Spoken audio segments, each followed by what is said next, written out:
So it's funny that Nintendo haters are usually the ones that are complaining about this, because if it was the other way around, they would be butthurt. What it do, bruh? Talk of the town, Nintendo, Doc Trey still holding it down, still make the best games, and you know this, bro. It's the truth. You don't like it, you can have that seat though. So Nintendo haters are always complaining about Nintendo. Always. There's always something that they're complaining to Nintendo about. Whether they're complaining about the graphics or whether they're complaining about the supposed kitty image. That's always something that Nintendo haters have to complain about. But one major complaint that they are always the ones complaining about is software price. Like they were interested in the games to begin with. But Nintendo haters are always complaining about software price. Nintendo never drops the price of their games. Something that Nintendo kind of rectified with the Nintendo Switch.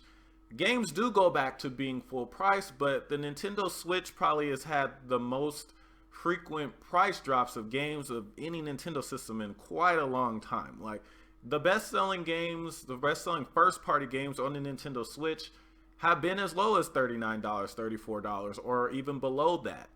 But the crazy part about Nintendo haters always saying, oh, greedy Nintendo never drops the price of their games. They should be glad that they don't. Because PlayStation fanboys and Xbox fanboys have shown that they are pretty much obsessed with comparing each other and comparing sales. I mean, the PlayStation 4 era should show you that. Like, they cared more about how well the PlayStation 4 was selling than actually getting games.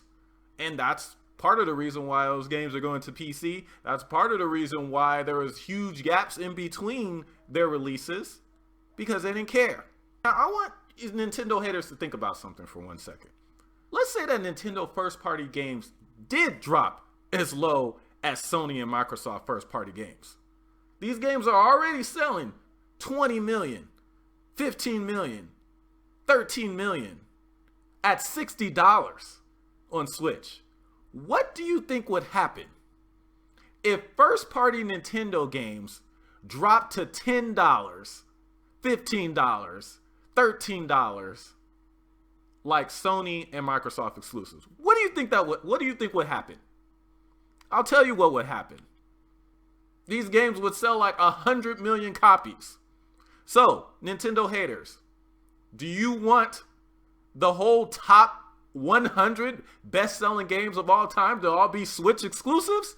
I don't think so. Be careful what you ask for. Nintendo not having frequent price drops on their games is actually the only reason why your games are in the top 50. Have that seat.